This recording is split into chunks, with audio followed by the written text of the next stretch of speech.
Hello, I'm Dr. Gloria Horsley. And I'm her daughter, Dr. Heidi Horsley. Heidi and I want to welcome you to Open to Hope Conversations, the podcast. We believe that the greatest gift you can give yourself after a loss is hope, using this moment to connect with others who have not only survived but thrived. So let's get started.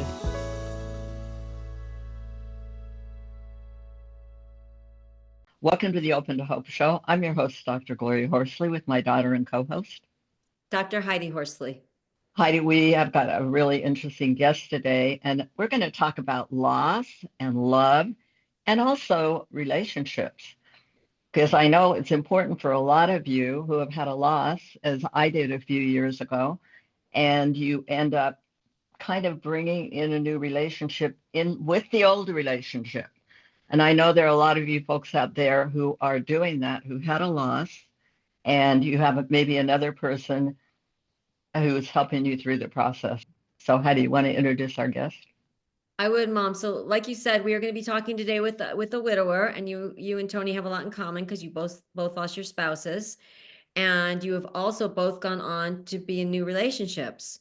So, Tony Stewart is the author of the book Carrying the Tiger, which is the story of Tony's journey from the day he realized his wife Lynn had cancer until the day he was able to move forward without her after her death. Carrying the Tiger began as a series of posts to keep family and friends informed about Lynn's stage 4 lung cancer. Welcome to our podcast, Tony. Thank you. Your book is really interesting, and you do use work from the Carrying Bridge, which is interesting. Yes. It's a nonprofit organization who kind of a blog. Suddenly we were thrown into this new world of cancer, of living with cancer. What were we going to do about it? A very aggressive diagnosis. And she had a lot of friends. I have some friends, but Lynn was extremely outgoing and popular and wanted to keep in touch with them.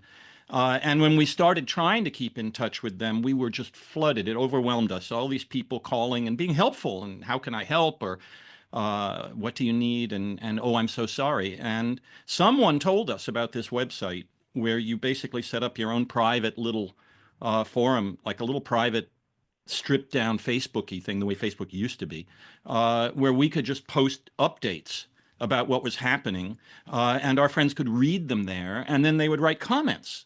And they could reach out to us if they wanted to. But most of the conversation about what was going on became me writing on Carrying Bridge, because Lynn asked me to do most of the writing, and friends following along and commenting.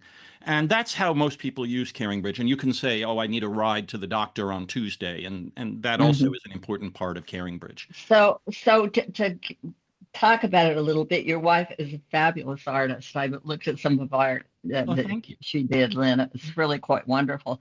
And she had many years of cancer, and you had a long process. This was a long process. So how many years was it? And it was about, Lynn lived 6.5, 7 years from diagnosis. We were exceedingly lucky, given that we were starting out with stage 4 non-smokers lung cancer. And the only way we even knew about it was that it had metastasized to her spine, and she started getting back pain. And the spinal MRI turned up these tumors. She never, actually almost to the end, never had any lung-related symptoms. I know many people suffer with lung cancer in a very different way, with a lot of coughing and lung stuff. With Lynn, it was her systemic things, because cancer messes with your whole body, and then the back issues, which were the gift that kept on giving, multiple operations. Right. But anyway, we found a clinical trial, and we found immunotherapy drugs and targeted therapy drugs that worked for her. So that's amazing, because most people with aggressive lung cancer die in a year or two. You've spent a lot of time in reading your book. You tell the story about what you went through with her. It's really a love story about your relationship. So then Lynn passes away. Yes. And there you are. Yes. And I'm completely at sea.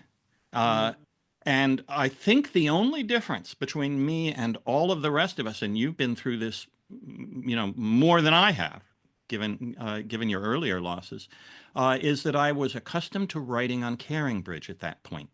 And this was huge for me. I had, especially during hospice, it had transitioned from me telling everyone, oh, we went to this doctor or that doctor, to this very amazing couple of weeks where Lynn was here with me. We knew she was dying. We were talking about it and what did that mean? And she was slowly fading away. At that point, it had gone into her brain, and some tumors, brain tumors were eventually what we think got her. But I got accustomed to writing about this to my friends.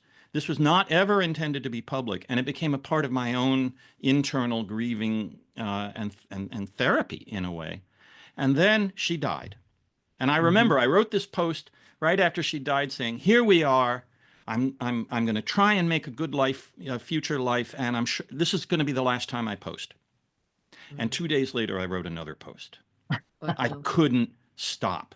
And now what did I have to talk about was the shattering, stuttering, disorienting, I can't get anything done kind of grief that Tony, I think this is really important because sometimes people have this belief that if there's a terminal illness, once the death happens, it's not shocking and surprising. And like you're saying, it's still like your world is turned upside down. Even exactly. if you knew she was terminally ill, it still is shocking to the system. Exactly. We had as good a death as you can have.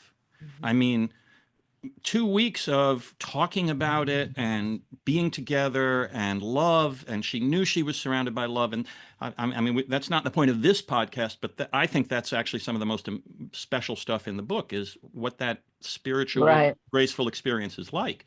And I really thought when I wrote what I thought was my last post, this is great. I've been preparing for this. We knew this was coming.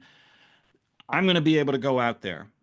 And no, it turns out if you love the person who died, you will experience grief.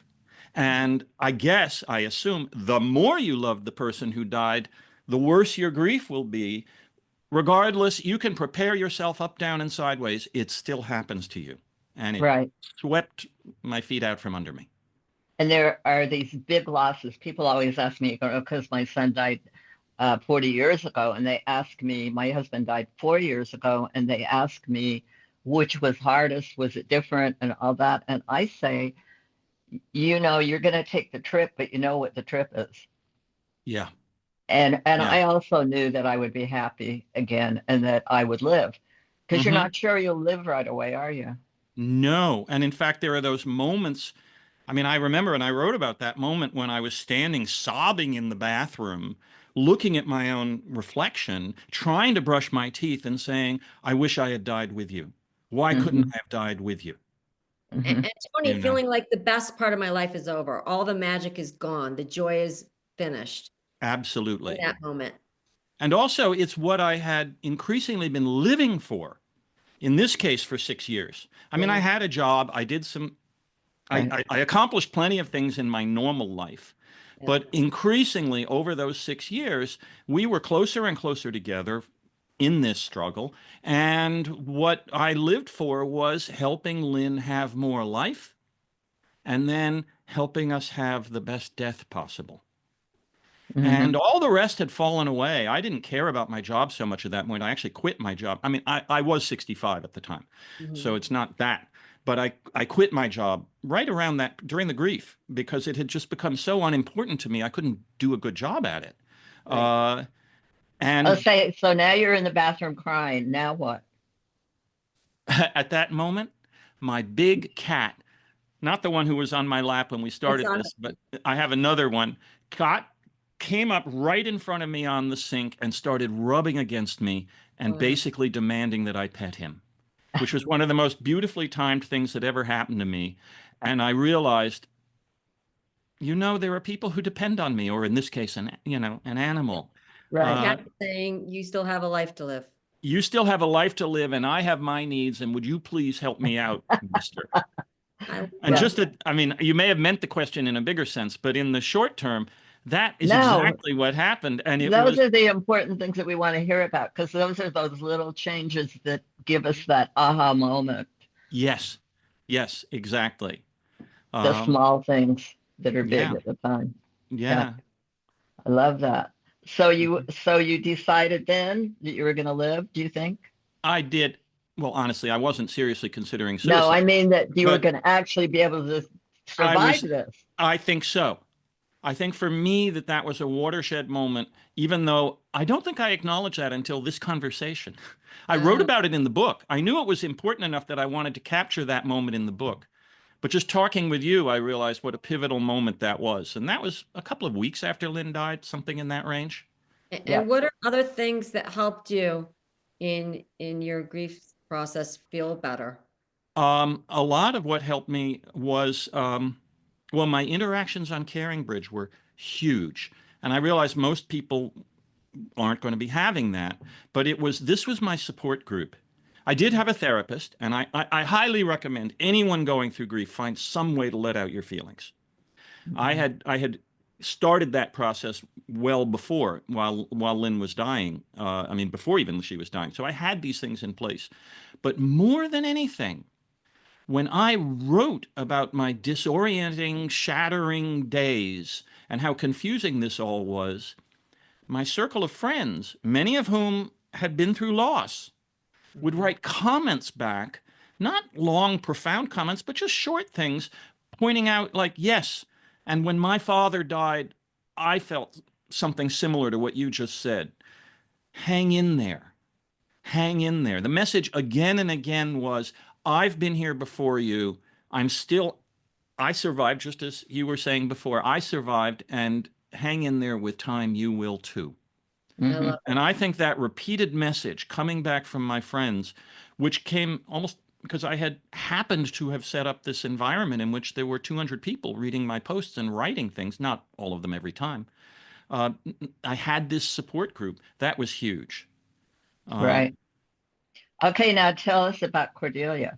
How did okay. and So the how uh, long? How far were you into your grief? this is the amazing and confusing thing. I was only 2 months in when I exchanged emails with this woman due to a whole set of circumstances that would fill our whole podcast time if I tried to tell the whole story. With this woman I had only barely known as a child, whom we were Oh, now in our 60s. mhm. Um, and I was inviting her to the Zoom memorial that I was arranging for Lynn. And she replied with an email talking about some losses she had had. I responded to that, and we started a correspondence. And then at that point, it was during COVID. So although I had Caringbridge and all these friends, they were remote. I was in this apartment by myself most of the day and wearing a mask when I went outside, that kind of thing. And here was this woman, and she had been through multiple losses recently, and we found ourselves just talking to each other about it. We moved into phone calls, video calls, and then within a couple of weeks, she said, Tony, are you feeling what I'm feeling? Because I've Wow. got a big crush on you, which I think took huge guts, to Yeah. say that Yeah. to me. We hadn't seen each other in person since we were 7 or 10 years old. Wow. Right. Um, and that kept going. I needed it. I needed this love that was coming. I mean, in fact, I was terribly confused. I was conflicted. But there was a part of me that so appreciated talking to her largely about our feelings and about grief. That's what we bonded over. Right. That Heidi, helped that grow. does that sound a little familiar? It does. Tony, you could be talking about my mother's trajectory. I mean, you two have so much in common You Oh, because know, that's. I met somebody in a grief group, Mm-hmm. and his wife died 2 days after Phil. And we're golfers, and we just started playing golf together every day and ended up in a relationship. And it was only 5 months in. So it's confusing. Oh, it's very confusing. Mhm. Yeah. I mean, in the book, I actually go to the point where first it was confusing just in general. And then she showed up she lived 1,200 miles away. I'm in New York City. She was in Minneapolis, but she had family on the East Coast, was coming through. And she shows up, and we fell into bed together. We had Mhm. developed such an attraction. It was kind of obvious. We knew we would. We didn't know whether it would happen once and that was Right. it or more. And then, oh my God, Lynn's urn was sitting on the dresser across from me in my bedroom. And Wow. I had this horrible sense of, oh my God, I'm making love with this woman, and Lynn is right there looking at me, and what must she be thinking? Mm. And it just completely shook me. Was it And kind of like, wait a minute, am I cheating on Lynn? totally. That's And so interesting. it took me months, if not a year, Yeah. before or even a year and a half. And we continued to see each other and saw each other more. She came to New York more over that time and helped me in many ways that it's described in the book. But despite that, again and again, I would come back to this place of, I'm cheating on Lynn. Did you and Absolutely. Lynn ever talk about when she was dying, you possibly dating at all again, or was that not a conversation that was had? In fact, that also was one of the greatest gifts that Lynn ever gave me. Love The night that we decided to stop treatment and start hospice, which I have to say is one of the hardest decisions in the world, and a whole other podcast, I think we could spend time talking about the pull to keep treating even when it really is time to stop and how difficult it is. Anyway, we did decide to stop, and we sat in the kitchen, and she was already being affected by the brain tumors. And suddenly, and we were talking about what's going to happen. And then she turned to me and said, I want you to have another girlfriend. Wow. And then immediately she shook her head and said, no, I don't ever want you to have another girlfriend. And then, I want you to have a girlfriend. And then, no, I don't. And then finally she stopped on, yes, I want you to have another girlfriend. And this, both the loving conflict, like she wanted to keep me for herself, but she also wanted to release me. That fact was with me even while I thought I was cheating on her. Mm-hmm. But she had given me that gift, which I know many people do not have. Which I had the same thing. My husband knew he was going to die, and he said to me, "You're going to be with somebody else." And I'm like, "No. Yes, you are." Yeah, I remember saying, maybe in a couple of years, Lynn, after I get over this, etc., I'm not going to go I'm not going out on a dating site. Mm-hmm. And so the whole thing, when Cordelia showed up just 2 months later and started to enter my life, was still shocking and confusing. Yes, and she had to help you through the grieving process in a way. I mean, you're really actively grieving. Yes. I mean, the guy I was with was also actively grieving, so we were both kind of in a weird situation. But yours, she is helping you, I would assume. Very much so. And I tried to make that clear in the book. I think that, yes, we had this physical attraction, but what most connected us are these deep conversations in which she asked me to tell her about Lynn, whom she had never met. And I would talk about Lynn and cry about Lynn, and Cordy would help me understand my feelings and point out to me what a great relationship I had, which she envied because her husband had just told her he was leaving her after 35 years of marriage. And here I had the opposite. It takes a special person, Tony. I love that she was okay with you having space for Lynn and her. I mean, it wasn't threatening to her. It was critical. There's no way we could ever have formed a relationship if she hadn't had that in her. And she said that she was really attracted to my love for Lynn because that's what she missed. She had wanted that in her own marriage. She had thought they would be together forever. And now her husband had told her he was leaving.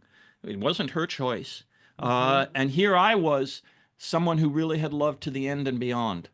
And she wanted to help me with that. And it was part of what attracted her to me. And she said, I can wait for you. Tony, I love this story, and I'm guessing you're still with her, right? I am. That's a beautiful thing. And my mother has found love after loss as well with Frank, her fiance. So I love this. And Mom, you wrote a book.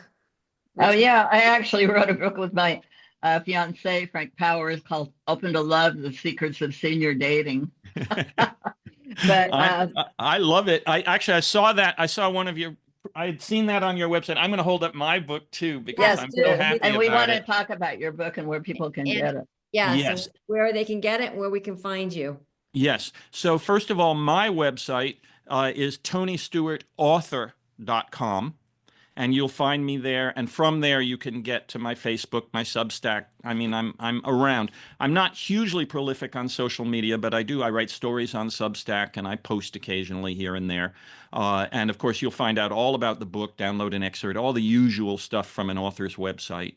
And the book itself is in wide distribution through all the online stores. It's available in both print and ebook. And by the time this episode airs, I think the audiobook will also be available and at Amazon, but also bookshop.org and Apple and Google Play and all the usual places. So I'm hoping that it'll be, out there for anyone who wants to take a look at it. Yeah, and I will say Tony's a wonderful writer.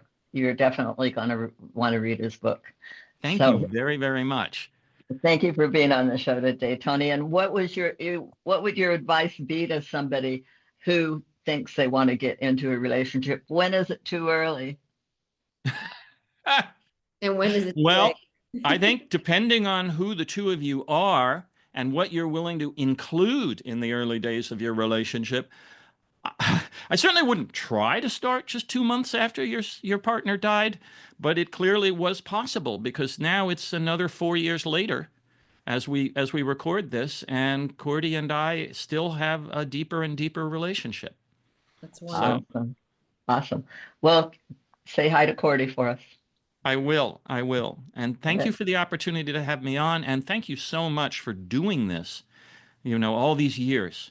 I played a number of your episodes to understand, and just having these conversations. And I wrote the book so that people could have some experience of what some of this is like for me, for one person. And the more, the better. The more, the better. And thank you for showing people that our hearts are big. You love Lynn very much, and you love Cordy a lot. I mean, and there is love after loss. And my mother is also an example of that. She loved my father, and she loves Frank. Absolutely. Yeah. Love again after loss. And we want to thank you all for joining us on the show today. And Heidi and I always want to remind you that if you've lost hope, please lean on ours until you find your own, and God bless. I'm Dr. Heidi Horsley. You have been listening to Open to Hope, the podcast. You can follow Open to Hope on Facebook, Instagram, and Twitter. To learn more, visit us at opentohope.com and go to Apple Podcasts to subscribe. I'm Dr. Gloria Horsley. Join us again next week for another Open to Hope conversation, where we invite you to lean on our hope until you find your own.